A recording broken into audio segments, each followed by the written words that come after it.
नाम संजय कुमार तिवारी है। मैं इस एसोसिएशन का ऑल इंडिया का वर्किंग प्रेसिडेंट हूँ। यहाँ हार्दिक स्वागत है।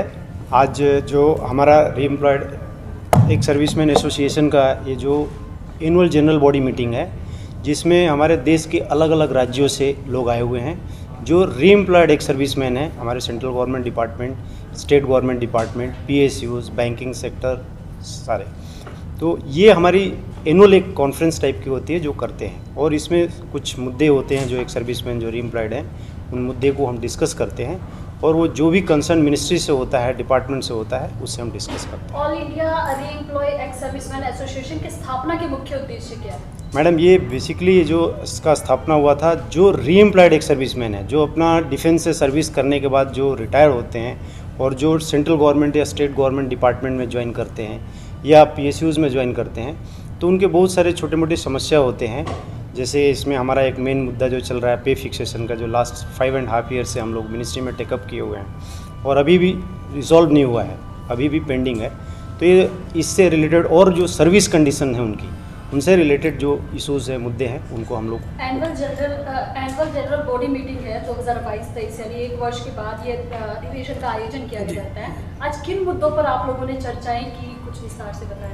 ये मैडम मेन मुद्दा था जो पे फिक्सेशन का, जो कि डीओपीटी के पास पेंडिंग है और लास्ट 5.5 साल से 5.5 ईयर से कंटिन्यूअस जो हम परस्यू करते हैं। और बेसिकली पे फिक्सेशन मैं आपको बताना चाहूँगा कि पे फिक्सेशन ये जो हम जैसे 15 साल, 20 साल, 25 साल डिफेंस से सर्विस करने के बाद जब हम रिटायर होके आते हैं और फिर से जो सेंट्रल गवर्नमेंट, स्टेट गवर्नमेंट या पीएसयूज़ डिपार्टमेंट में ज्वाइन करते हैं, उसको रीएम्प्लॉयमेंट बोलते हैं।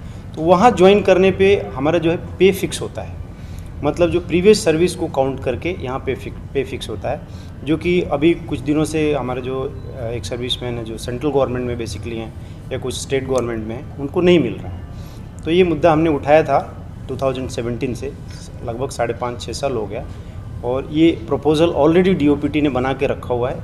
और बाकी जो अपने ministry of defence, department of ex serviceman welfare है, जो डिपार्टमेंट ऑफ एक्सपेंडिचर है, जो जितने भी इससे कनेक्टेड डिपार्टमेंट हैं, उन्होंने अपनी मीटिंग करके फाइनलाइज कर लिया है, बट अभी तक अप्रूवल नहीं हुआ है क्योंकि वो अंडर प्रोसेस है। कितने कार्यकर्ताओं ने आज इस मीटिंग में हिस्सा लिया? लगभग 100 लोग हैं जो अलग अलग कंट्री से, अलग अलग स्टेट से आए हुए हैं, और अलग अलग अपने डिपार्टमेंट से। ये सब अलग अलग डिपार्टमेंट के हैं, कोई रेलवे से है, कोई इनकम टैक्स है, कोई पोस्ट ऑफिस से है, कोई एफसीआई से है, कोई ईएसआईसी से, अलग अलग डिपार्टमेंट के लोग। इसमें सर डिफेंस पर्सन भी है, बीएसएफ, सीआरपी, आईटीबीपी, सीआईएसएफ? नहीं सर,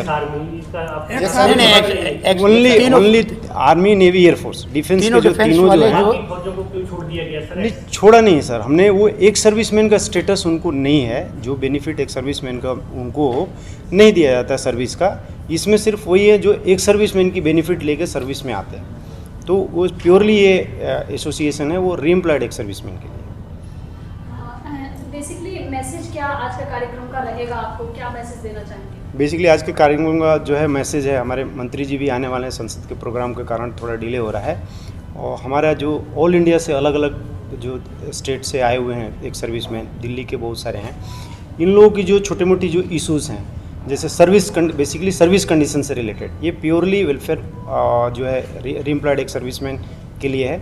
इसका कोई पॉलिटिकल या बाकी कोई एजेंडा नहीं है। तो उनकी जो सर्विस कंडीशन से रिलेटेड जो इश्यूज़ होता है, उसको हम लोग उनसे टेकअप करते हैं। इस मीटिंग में वो डिस्कस होता है, और उससे रिलेटेड जो भी इनपुट आता है उसको हम प्रोसेस करके कंसर्न मिनिस्ट्री को हम अप्रोच करते हैं। क्या लगता है आपकी जो समस्याएं हैं वो सुनी जा रही हैं आगे, और हल कुछ हो रहा है? सर, समस्या तो सुनी जा रही है, लेकिन समाधान अभी तक नहीं मिला है। क्या लगता है आपको कि 24 इलेक्शन से पहले समाधान आपको मिल सकता है? सर, हम तो यही करेंगे, उम्मीद करेंगे, और हम गवर्नमेंट से 2014 से मोदी जी सरकार में है, मोदी सरकार अच्छा काम कर रही है, तो क्या आपकी 14 से अब तक सुनी नहीं गई? नहीं सर, सुनी गई तभी तो प्रपोजल बना है, लेकिन चूंकि अभी तक मिला नहीं हमको, वो उसकी ऑर्डर इशू नहीं हुई फाइनल, और जब तक ऑर्डर नहीं इशू होती है तब तक वो इम्प्लीमेंट नहीं होगा डिपार्टमेंट्स में। तो प्रपोजल तो बनाया हुआ है, इसलिए हम ये नहीं बोल सकते कि सरकार ने नहीं किया है, कोशिश हुई है, लेकिन अभी चूंकि हमको वो मिल नहीं पाया है, तो हम बोलेंगे सफलता नहीं मिली है। जब से आप ये मीटिंगें करते हैं, कोई ना कोई बड़ा मिनिस्टर मौजूद रहता है, तो क्या कोई मिनिस्टर नहीं सुन रहा?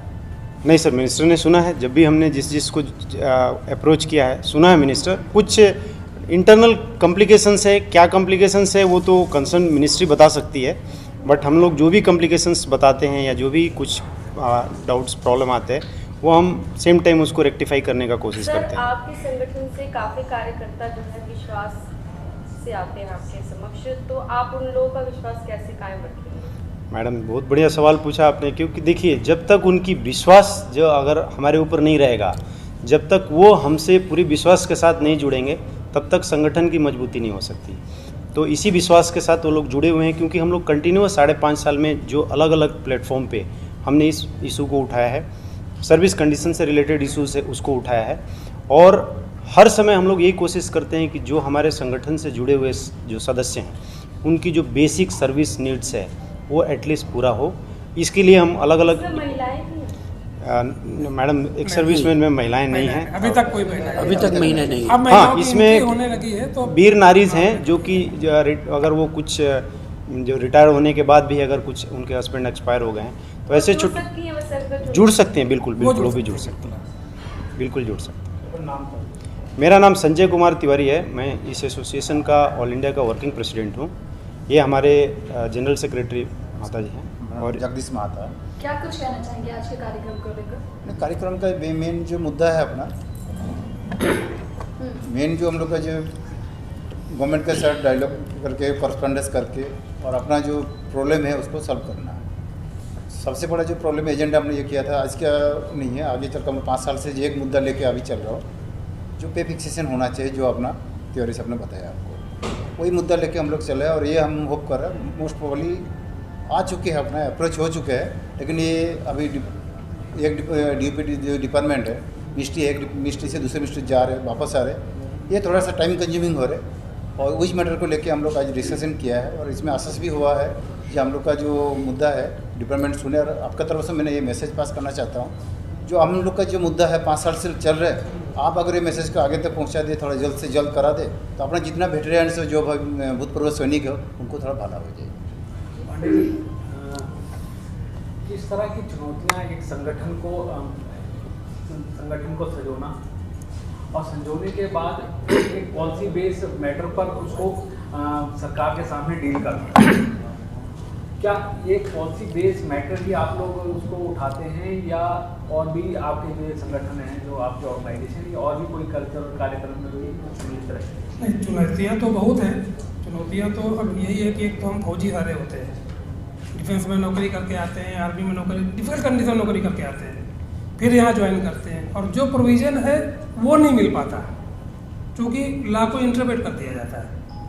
एक लाइन है उसको 2 तरीके से इंटरप्रिटेशन हो जाए, क्लियरेंस नहीं है। उस एक मुद्दे में हम लोग लड़ रहे हैं 5.5 साल से। अब फाइल कभी इधर है कभी उधर है, काम चल रहा है, प्रोग्रेस हो रही है, but we are not getting it. तो ये चुनौतियाँ हैं। और वेलफेयर जो सांस्कृतिक कार्यक्रम का है, सांस्कृतिक कार्यक्रम में भी हम लोग नहीं ले पा रहे, क्योंकि हम इससे निपटे फिर आगे चले। ये बेसिक और बड़ा मुद्दा है हमारा। तो आज कोई ज्ञापन वगैरह भी आप देने वाले हैं? हाँ, मंत्री जी के लिए ज्ञापन देंगे। और दूसरी बात है कि आज हमारी संख्या कम दिख रही होगी आपको, क्योंकि नई लोकसभा का उद्घाटन की वजह से रोड पे रिसेप्शन नहीं है तो लोग नहीं आ पाए। नहीं, कम से कम 150 से ऊपर लोगों को आ जाना था। ट्रैफिक एडवाइजरी की वजह से लोग नहीं पहुँच पाए। सर, अब अगला कदम क्या रहने वाला है?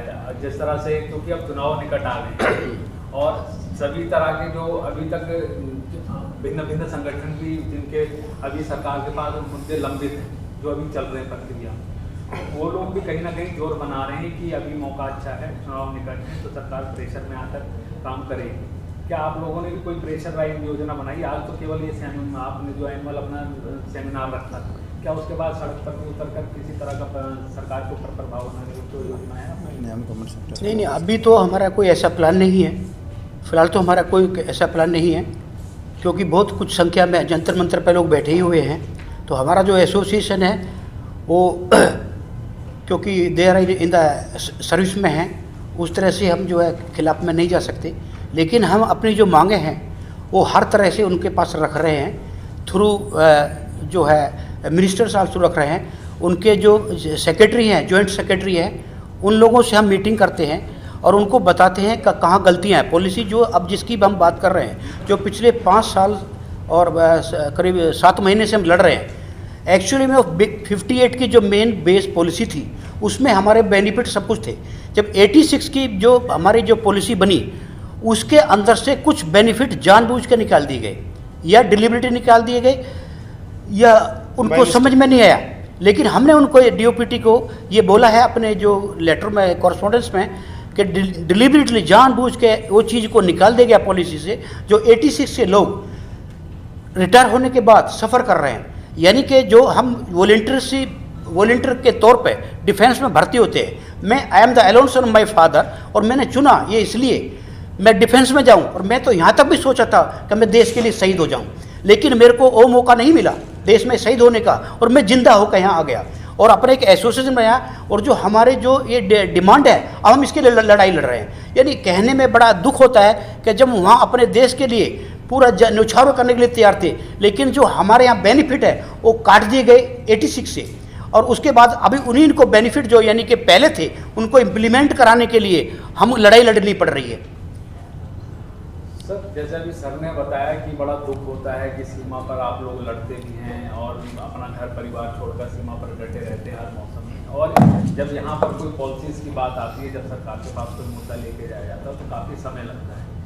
तो क्या लगता है आपको कि सरकार की तरफ से डिले होता है या जो अफसरशाही बैठी हुई है जिनके पास ये सारी कार्य योजना जिन्होंने क्रियान्वित कर दी उनकी तरफ से डिले किया जाता है? एक्चुअली सर ये तो डिपार्टमेंट में मैक्सिमम इसको हैंडल करते हैं, और पॉलिसी में हम लोग जो फाइट करते हैं टोटल पॉलिसी मैटर में, तो पॉलिसी जो बनती है डिपार्टमेंट बनाता है, और जितना भी पॉलिसी है वो गवर्नमेंट का अप्रूव लेना पड़ता है उनको। गवर्नमेंट की तरफ से इस टाइप का पॉलिसी अभी तक हमने एक भी टेक ओवर नहीं किया है। हमने जो टेक ओवर किया जो फिक्सेशन वाला मैटर, पे एक फिक्सेशन मैटर, ये ऑलरेडी 1958 से जो अपना जसप्रीत साहब बताया ऐसा चल ही आ रहा है, और 86 में इसको कुछ इसके वजह से उन्होंने कुछ जो मतलब जो बेनिफिट है हमें वो बेनिफिट हमको नहीं मिल रहा, कुछ मतलब मिस इंटरप्रेट और दोनों उसमें मीनिंग है, जो जैसे पड़ेगा उस हिसाब से उसका डुअल मीनिंग और के वजह से हमें थोड़ा सफर है। हम वो रूल पोजीशन को अपडेट करने के लिए ये संगठन किया है। प्रधानमंत्री जी विशेषकर फौजियों को लेकर काफ़ी भावुक रहते हैं, और दिवाली होती है उसके बाद मिलने जाते हैं, तो आपने क्या किसी तरह की कोई कॉरस्पॉन्डेंस प्रधानमंत्री जी के पास करने का प्रयास किया?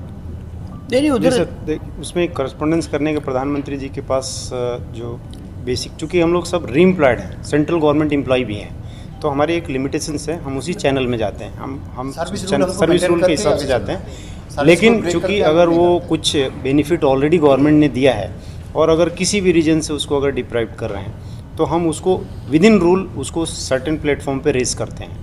आपने जैसे अभी सवाल पूछा था कि क्या उसके रिलेटेड जो डिपार्टमेंट के हैं जो ब्यूरोक्रेट्स या जो भी हैं उस लेवल पे, वो देखिए अभी हम ये बोल नहीं सकते, क्योंकि क्या होता है कि आप खुद इससे समझिए कि अगर 5.5 साल तक अगर किसी पॉलिसी के ऊपर अगर वो कंटिन्यूअस एक डिपार्टमेंट से दूसरे डिपार्टमेंट में जा रहा है तो दैट मीन्स कुछ तो होगा।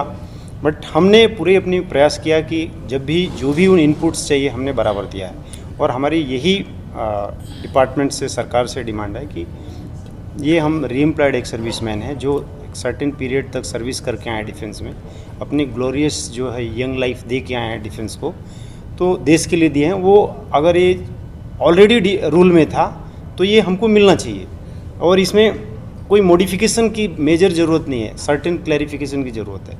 तो ये करके अगर मिले तो शायद ये सारे जो बैठे हुए हैं सब लोग खुश रहेंगे, और साथ में जिस पर्पज़ से ज्वाइन किए हैं, जिस तरीके से लेके चले वो पर्पज़ पूरा होगा। इस पॉलिसी में लिख दिया जाए तो सबले कुछ चेंज हो जाएगा, लेकिन इसको 5 साल 7 महीने ले ली। इसका इंटेंशन क्या है? They don't want to give this benefit to the person below officer rank category. तो ये क्या सर ऑफिसर से नीचे वालों के लिए प्रॉब्लम है? नीचे वालों के लिए प्रॉब्लम है, नीचे वालों के लिए प्रॉब्लम, ऊपर वालों के प्रॉब्लम 47 से ऐसी ही प्रॉब्लम अब तक है। नहीं 47 है, 86 नहीं 47 से नहीं, 86 से पॉलिसी तब से यह पॉलिसी तो 86 में बनी है, वो अलग बात है। हाँ। लेकिन जो लोग पॉलिसी नहीं बना सके जाके 86 में पॉलिसी बनी, उससे पहले तो नहीं सर, पॉलिसी 58 से उससे पहले सभी के लिए, उससे पहले सभी के लिए दोनों कैटेगरी के लिए बेनिफिट था, बराबर था, दोनों का सेम था। 86 से वो लोग का बेनिफिट बराबर है, उनको कोई दिक्कत नहीं है, ना कोई क्लैरिफिकेशन में डाउट है ना किस तरह का। वो हमारे लिए पूरा मतलब अफसरशाही हुई सर देश में। नहीं हम ये नहीं बोल सकते अफसरशाही कौन सी। इसमें चीज़ ये है कि जो 58 से पॉलिसी थी, बट DOPT का जो एग्जिस्टेंस 84 में आया, तो 86 से जो उन्होंने पॉलिसी को रिवाइज़ किया, उस पॉलिसी को रिवाइज करते समय सर्टेन जो लाइन है वो कन्फ्यूजन क्रिएट किया, जिसके कारण से फिक्सेशन नहीं हो रहा है। और ये तब से है, और बाकी जो ऑफिसर्स को हो रहा है, हम इस पे, चूँकि मैंने अभी पहले भी बोला था, हम सर्विस के दायरे में ही अपने डिमांड रखते हैं। और ये क्या, और हमारा पर्पस है कि आप सबको जो मिल रहा है सबको मिलना चाहिए, बट हमारी जो बेसिक नीड है, जो दूसरे को मिल रहा है वो हमें मिलना चाहिए।